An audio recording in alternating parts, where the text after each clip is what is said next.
Yes, good morning students. Previous lecture के अंदर हमने हमारा चैप्टर कंप्लीट किया था अलजेब्राइक एक्सप्रेशन का।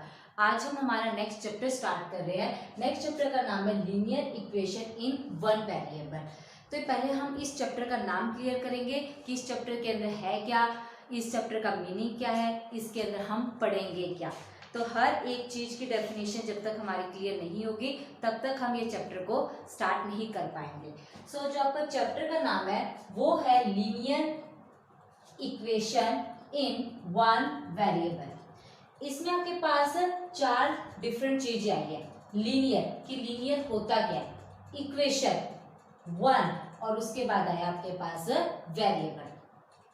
तो प्रीवियस चैप्टर के अंदर हमने पढ़ा था अलजेब्राइक एक्सप्रेशन के बारे में।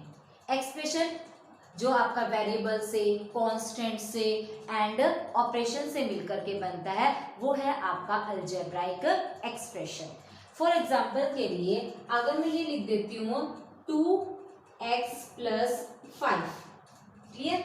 आप इसको ध्यान से देखिए, इसमें वेरिएबल x है, कांस्टेंट आपके पास 5 और 2 है, और जो ऑपरेशन है वो यहाँ तो प्लस का ऑपरेशन है, 2 और x के बीच में ऑपरेशन आपके पास मल्टीप्लाई का। तो ये है आपके पास अलजेब्राइक एक्सप्रेशन जिसके अंदर वेरिएबल ओनली वन है और वो वेरिएबल है x। अगर इस अलजेब्राइक एक्सप्रेशन के अंदर मैं इक्वल लगा के 0 लिख देती हूँ या फिर कोई टर्म्स लिख देती हूँ, जैसे कि मैंने x ही लिख दिया। अगर x के अलावा अगर मैं कुछ और अलजेब्राइक एक्सप्रेशन ही लिख देती हूँ, जैसे कि x + 2, कुछ भी लिखा मैंने, इक्वल के बाद 2x + 5 ये अलजेब्राइक एक्सप्रेशन है। इक्वल के बाद मैं 0 लगाऊं या कोई भी टर्म्स लगा दूं या फिर कोई अलजेब्राइक एक्सप्रेशन या फिर 0 के अलावा सम कांस्टेंट। ए क्या है, ए मैंने कोई भी ए क्या ले लिया, कांस्टेंट ले लिया। कांस्टेंट आपको बताइए जिसकी वैल्यू फिक्स होती है, कोई भी नंबर ले लिया other than 0, clear.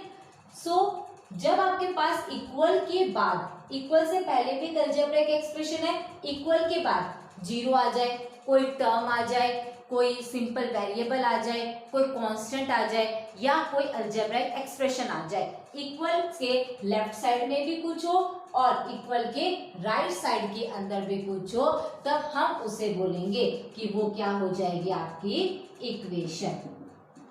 Okay, algebraic expression क्या होता है, जिसमें ओनली एक ही एक्सप्रेशन होती है, आपके पास ओनली एक्सप्रेशन होती है, इक्वल का साइन नहीं होता। जब आपके पास इक्वल का साइन आ जाएगा और इक्वल के फिर राइट साइड के अंदर कोई टर्म होगी, कोई वेरिएबल होगा, कोई एक्सप्रेशन हो जाए या कुछ कांस्टेंट आपको मिल जाए, कुछ भी मिल जाए इक्वल के राइट साइड में भी और इक्वल के लेफ्ट साइड में भी, तो वो बन जाती है आपकी क्या, इक्वेशन बन जाती है। ये है हो गया आपकी इक्वेशन। और इक्वेशन के एग्जांपल देखिए, जैसे कि मैं लिख देती हूँ 2/p + 5 = 0। इक्वल के बाद मैंने 0 लगा दिया, एक वेरिएबल p लिया मैंने, और ये आपकी अलजेब्राइक एक्सप्रेशन इक्वल में 0 होने की वजह से ये क्या बन गई, आपकी एक इक्वेशन बन चुकी है, क्लियर।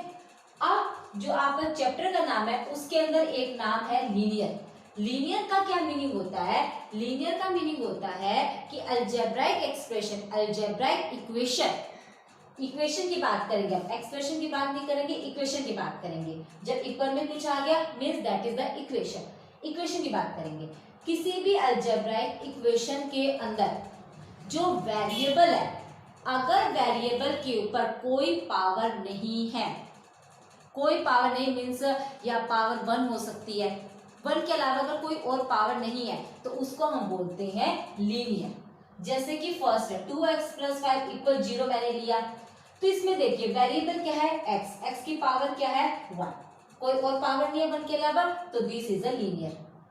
सेकंड 2/p + 5 = 0, वेरिएबल क्या है इसके अंदर, p है, और p की कोई पावर इसके अंदर नहीं दे रखी, मीन्स ये भी आपकी क्या है, लीनियर है। अगर मैंने एक्सप्रेशन इस तरीके से लिख देती हूँ, जैसे 2x² + 2x + 4 = 0, सपोज कीजिए मैंने ये इक्वेशन लिख दी, इक्वेशन है बिकॉज इक्वल में 0 आ गया, अलजेब्राइक इक्वेशन है, वेरिएबल जिसके अंदर आपके पास x है। अब जो इसमें वेरिएबल है x, उसकी पावर देखिए, क्या पावर क्या है 2 है, पावर 2 हो गई, तो ये आपकी जो इक्वेशन है वो नॉट लीनियर है, ये आपकी लीनियर इक्वेशन नहीं है। क्यों नहीं है? क्योंकि इसमें जो वेरिएबल है x उसकी पावर 2 है, भले ही बाद में x की पावर 1 हो, वो मैटर नहीं करता, लेकिन स्टार्टिंग में देखिए जो x की पावर है वो 2 है, और लीनियर का मीनिंग होता है कि जो वेरिएबल होगा उसकी पावर 1 होनी चाहिए, 1 के अलावा कोई और पावर नहीं होनी चाहिए, फिर चाहे वो वेरिएबल आपका डिनोमिनेटर में हो या वो वेरिएबल आपका न्यूमरेटर में हो, वो मैटर नहीं करता। क्लियर? अब यहाँ पर वेरिएबल की पावर 2 थी, जिसकी वजह से ये इक्वेशन आपकी लीनियर नहीं है। उसके बाद चैप्टर के नाम के अंदर वन वेरिएबल मीन्स हम इस चैप्टर के अंदर जो लीनियर इक्वेशन पढ़ेंगे उसमें ओनली वन वेरिएबल होगा। जैसे इसमें एक वेरिएबल ओनली p है, इसमें एक वेरिएबल x है। ठीक है, ये जैसे कि सपोज कीजिए मैं एक अलजेब्रिक एक्सप्रेशन ये ले लेती हूँ, इक्वेशन ले लेती हूँ 2y² प्लस x इक्वल में 5। अब ये इक्वेशन है क्योंकि इक्वल के राइट साइड में भी टर्म है और इक्वल के लेफ्ट साइड भी टर्म है। उसके बाद इसके अंदर देखिए क्या ये लीनियर है? ये लीनियर नहीं है क्योंकि इसमें जो वेरिएबल है y उसकी पावर 2, एक तो ये लीनियर भी नहीं है। लेकिन अगर मैं 2 पावर को हटा देती हूँ तो इसमें देखिए वेरिएबल 2 हो गए, एक वेरिएबल x है और एक वेरिएबल y है, दोनों के ऊपर 1 पावर है। ठीक है, तो लीनियर तो है ये, इक्वेशन भी है ये, लेकिन चैप्टर के नाम में है वन वेरिएबल, लेकिन यहाँ वेरिएबल कितने हैं? 2, एक वेरिएबल x है और दूसरा वेरिएबल y है। सो कहने का क्या मतलब है, इस चैप्टर के अंदर जो हम पढ़ेंगे वो इक्वेशंस के बारे में पढ़ेंगे, ऐसी इक्वेशन जो आपकी लीनियर होगी, मींस उसमें जो वेरिएबल होगा उसकी सिंगल पावर होगी। ठीक है, सेकेंड थिंग, उसमें जो वेरिएबल होगा वो ओनली वन वेरिएबल होगा। अब किस तरीके की इक्वेशंस हम इसके अंदर पढ़ेंगे वो देखिए। देखिए फॉर एग्जांपल के लिए अब मैं आपको एग्जांपल देती हूँ linear equation in one variables का। जैसे मैंने लिख दिया 3x प्लस 4 इक्वल 10। इसमें देखिए इक्वेशन है क्योंकि इक्वल के लेफ्ट साइड में भी टर्म है और इक्वल के राइट साइड में भी टर्म है। सो ये इक्वेशन है, ये इक्वेशन क्या लीनियर है, इसमें जो वेरिएबल है x उसकी पावर 1 है, मींस ये इक्वेशन आपकी लीनियर बन गई। दूसरा, क्या इसके अंदर वन वेरिएबल है? यस, इसमें एक ही वेरिएबल x, तो ये क्या बन गया आपके पास, वेरिएबल एक है वो है x, उसकी पावर आपके पास 1 है, इक्वल के बाद भी इसके अंदर टर्म है, इसका मतलब ये आपकी लीनियर इक्वेशन बन गई इन वन वेरिएबल। लीनियर कैसे बनी है? जो वेरिएबल है उसकी पावर 1 है, उसकी वजह से ये लीनियर बनी। इक्वेशन इसलिए बनी क्योंकि इक्वल के बाद भी इसके अंदर टर्म है। इन वन वेरिएबल इसलिए क्योंकि इसके अंदर एक ही वेरिएबल है और वो है x। और देखिए इसके अंदर मैं एक्सप्रेशन और आपको लिख के दिखाती हूँ। जैसे कि फॉर एग्जाम्पल मैंने एक्सप्रेशन लिखा 5m - 7 इक्वल 7, जैसे मैंने ये लिख दिया। ठीक है, आप देखिए लीनियर है क्योंकि इसमें अंदर वेरिएबल देखिए पहले कौन सा है, वेरिएबल है इसके अंदर m, एक वेरिएबल है क्लियर, उस वेरिएबल की पावर 1 है जिसकी वजह से लीनियर हो गया। इक्वेशन है क्योंकि इक्वल में 0 है, इन वन वेरिएबल एक ही वेरिएबल है और वो है m, तो ये भी क्या आपका linear equation in one variable और वो वेरिएबल है आपका m। और देखिए अब इसके अंदर जैसे कि मैं ये लिख देती हूँ आपके पास 4y - 2 इक्वल 9, ये मैंने लिखा। इसके अंदर ध्यान से देखिए क्या ये linear equation in one variable है या नहीं है। सबसे पहले वेरिएबल कौन सा इसके अंदर, y, इसके अंदर जो आपका वेरिएबल है वो है y। ठीक है, और पावर क्या है वेरिएबल की, पावर ऑफ वेरिएबल 1 है। ठीक है, दूसरा कितने वेरिएबल है, नंबर ऑफ वेरिएबल कितने हैं, वो भी 1 है। ठीक है, सो वन वेरिएबल है, ये सेटिस्फाई, लीनियर है हाँ क्योंकि पावर जो वेरिएबल की वो 1 है, इक्वेशन है, हाँ, क्योंकि इक्वल के लेफ्ट साइड में भी टर्म है और राइट साइड में भी टर्म है, तो ये क्या बन गया, वेरिएबल y के ऊपर 1 पावर होने की वजह से ये लीनियर बन चुका है। इक्वेशन है क्योंकि इक्वल के राइट साइड में भी टर्म है और लेफ्ट साइड में भी टर्म है।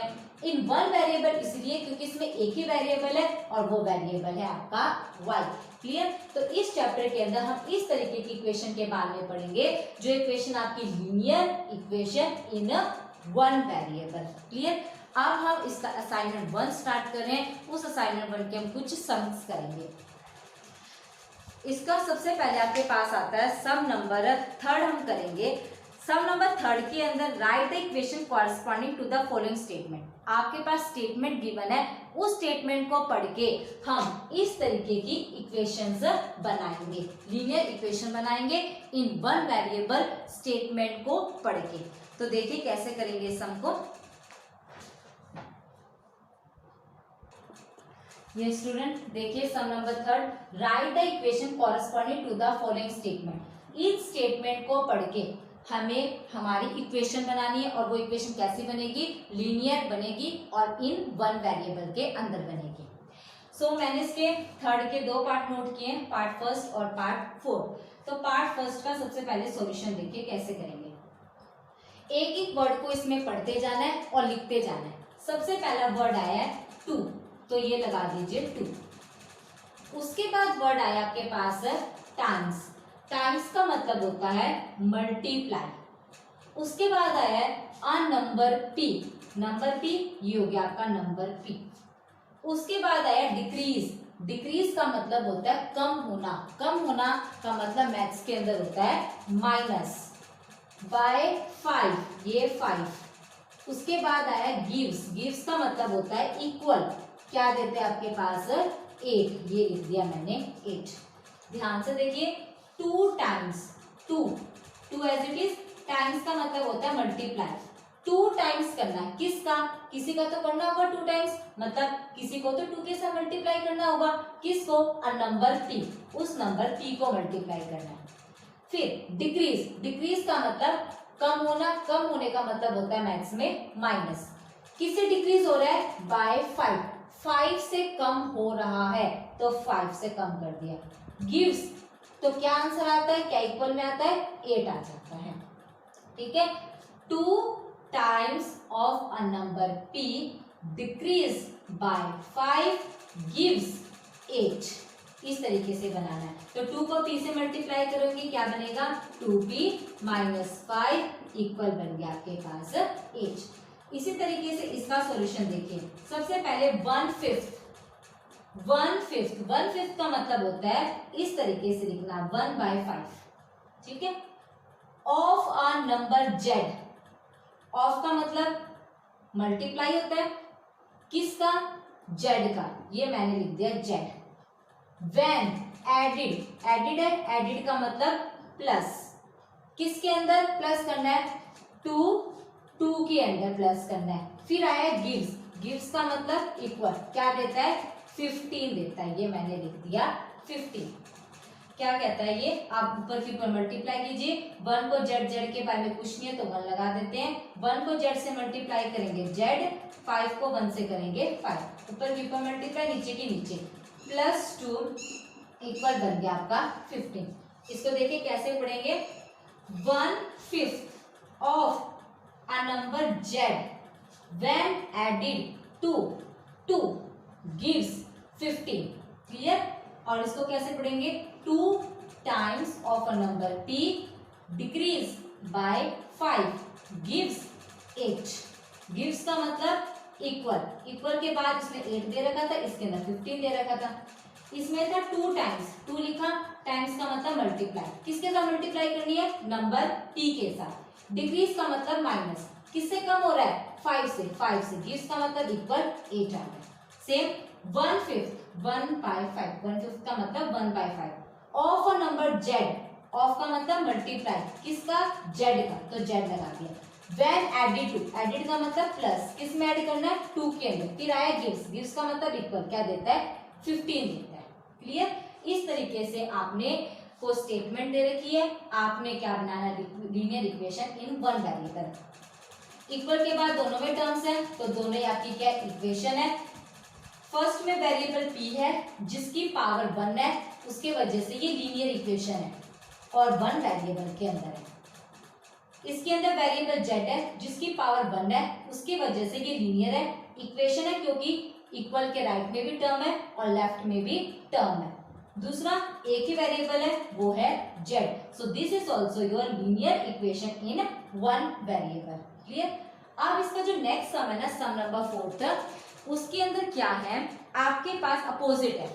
ये इक्वेशन दे रखी है आपको लीनियर इक्वेशन, और आपने क्या बनानी है, स्टेटमेंट बनानी है। थर्ड सम में क्या था, स्टेटमेंट दे रखी थी, आप इक्वेशन बना रहे थे। नेक्स्ट सम के अंदर आपके पास इक्वेशंस गिवन है, आपने क्या बनानी है, स्टेटमेंट बनानी है। जस्ट अपोजिट है सम नंबर 3 से। तो देखिए कैसे करेंगे हम सम नंबर 4। ये स्टूडेंट देखिए sum number 4, write the statement corresponding to the following equation. Equation दे रखी है, मैंने इसके 2 इक्वेशंस नोट किए। इन इक्वेशन को देखते हुए हमें इसको स्टेटमेंट में चेंज करना है। ठीक है, तो देखिए कैसे करेंगे स्टेटमेंट में चेंज। इसका फर्स्ट पार्ट ये बिल्कुल अपोजिट है जैसे हमने सम नंबर 3 किया था। सम नंबर 3 के अंदर स्टेटमेंट गिवन थी, इक्वेशन लिख रहे थे। इसमें इक्वेशन गिवन है, स्टेटमेंट लिखनी है। तो सबसे पहले यहाँ से स्टार्ट करते हैं। 4 और 5 के बीच में कोई साइन है, कोई साइन है तो मतलब मल्टीप्लाई का साइन है, और मल्टीप्लाई को क्या कहते हैं मैथ में, या तो ऑफ या फिर टाइम्स। तो देखिए क्या लिखेंगे, 4 टाइम्स लिख देते हैं, 4 टाइम्स। तो ये आ गया 4 टाइम्स। 4 और मल्टीप्लाई 2 चीजें आ चुकी है।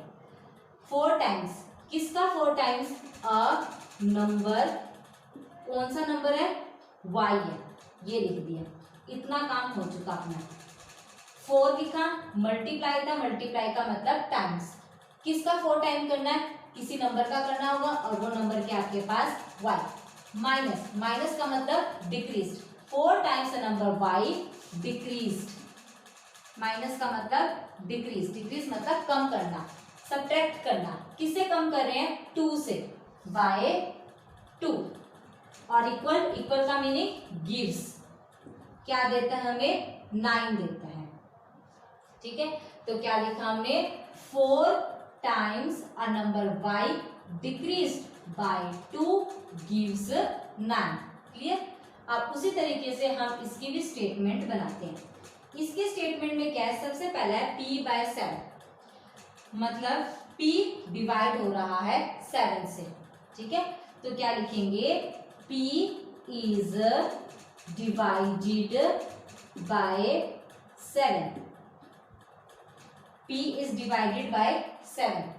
ठीक है, p क्या होता है, p को हम किससे डिवाइड करें, 7 से डिवाइड करें। p is divided by 7। उसके बाद माइनस, माइनस का मतलब डिक्रीज होना। ठीक है, तो क्या लिखोगे, p is divided by 7 decreased bye 3 gives 5। p is divided by 7 and decreased bye 3।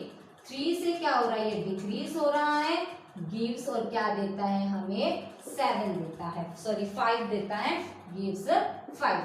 क्या लिखा हमने, p is divided by 7 and decreased bye 3 gives 5। Clear. p/7 है। अगर यहाँ पर सपोज कीजिए 3/7 होता, p की जगह पर 3 होता, तो आप क्या लिख देते, 3rd 7th लिख देते।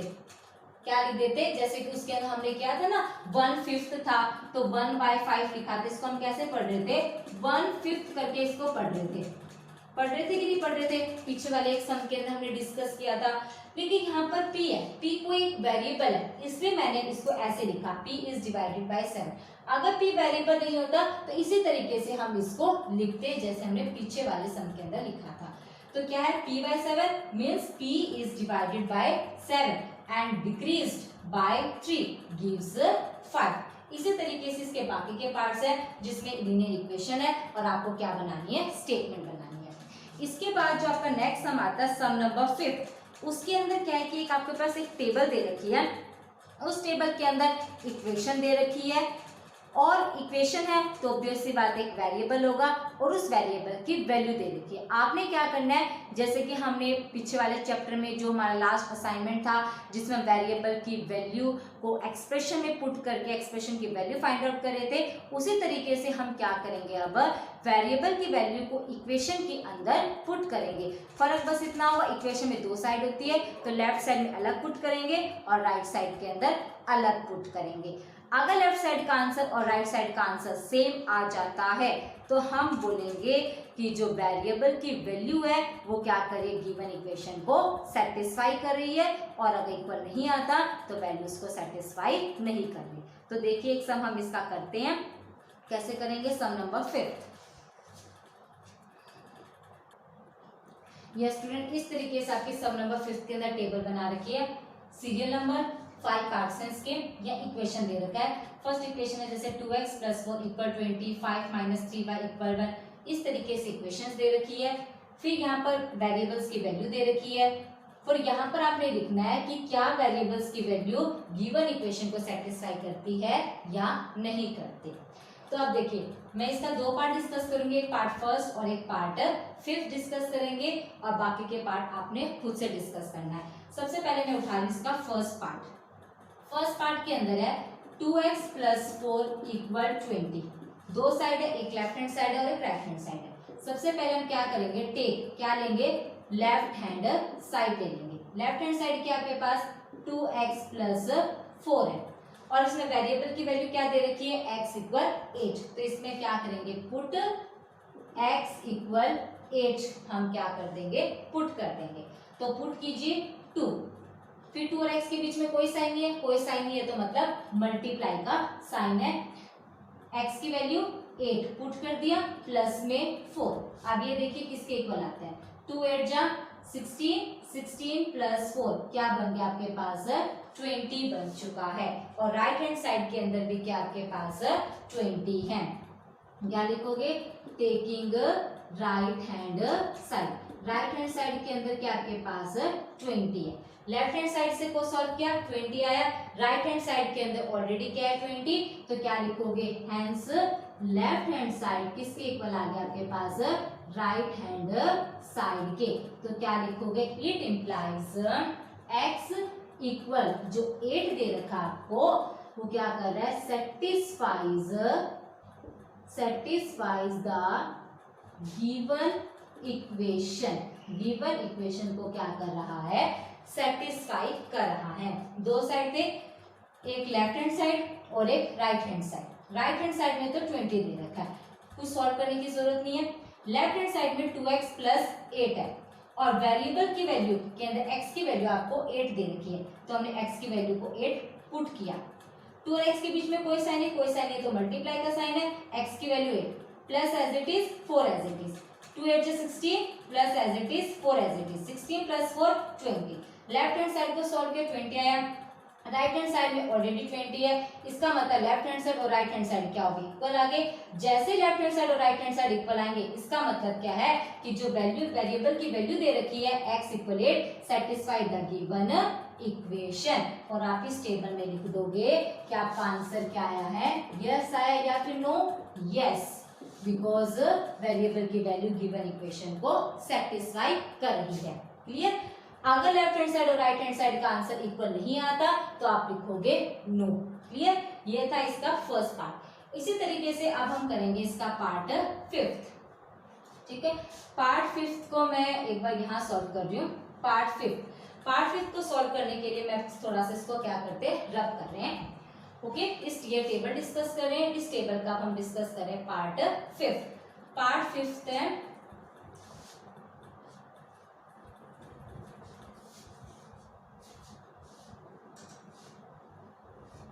पार्ट 5 में वही दो साइड है, एक लेफ्ट हैंड साइड और एक राइट हैंड साइड। सबसे पहले क्या करेंगे, टेकिंग लेफ्ट हैंड साइड ले लेंगे। ठीक है, लेफ्ट हैंड साइड में है 3, ब्रैकेट के अंदर है t - 3, पुट क्या पुट करेंगे, t की वैल्यू कितनी दे रखी है इसके अंदर, -11 दे रखी है, तो -11 पुट करते हैं। क्या आता है, 3 एज इट इज, ब्रैकेट है, t की वैल्यू -11 पुट कर दिया, -3। नेक्स्ट है 3, माइनस माइनस प्लस 11 प्लस 3 14, बड़ा नंबर 11 है, 11 के आगे माइनस साइन है तो ये माइनस का साइन। अब 3 और माइनस 14 के बीच में कोई साइन है तो मल्टीप्लाई कीजिए। 3 को 14 से मल्टीप्लाई करेंगे कितना आएगा 42 और आगे है माइनस का साइन। तो लेफ्ट हैंड साइड को सॉल्व किया तब आया आपके पास -42। अब हम सॉल्व करेंगे राइट हैंड साइड, यहाँ लिखेंगे taking right hand side. Right hand side के अंदर आपके पास है 2, ब्रैकेट के अंदर है 2t + 1, ये साइड होती है राइट हैंड साइड और ये वाली साइड होती है आपकी लेफ्ट हैंड साइड।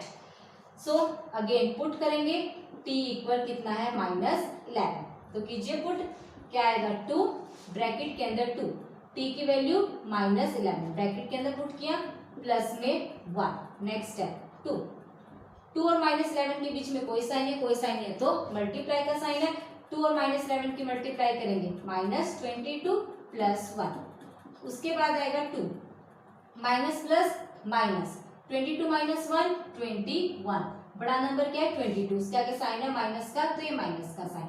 अब हम करेंगे दोनों की multiply, minus as it is, 2 को 21 से मल्टीप्लाई करोगे क्या आएगा 42।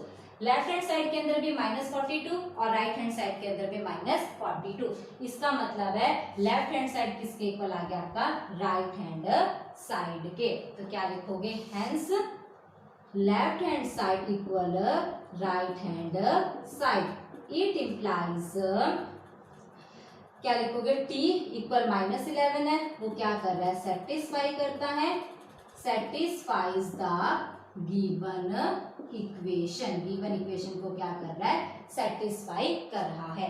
अगर लेफ्ट हैंड साइड और राइट हैंड साइड का आंसर इक्वल नहीं आता तो क्या लिखते, t equal -11 doesn't satisfy the given equation.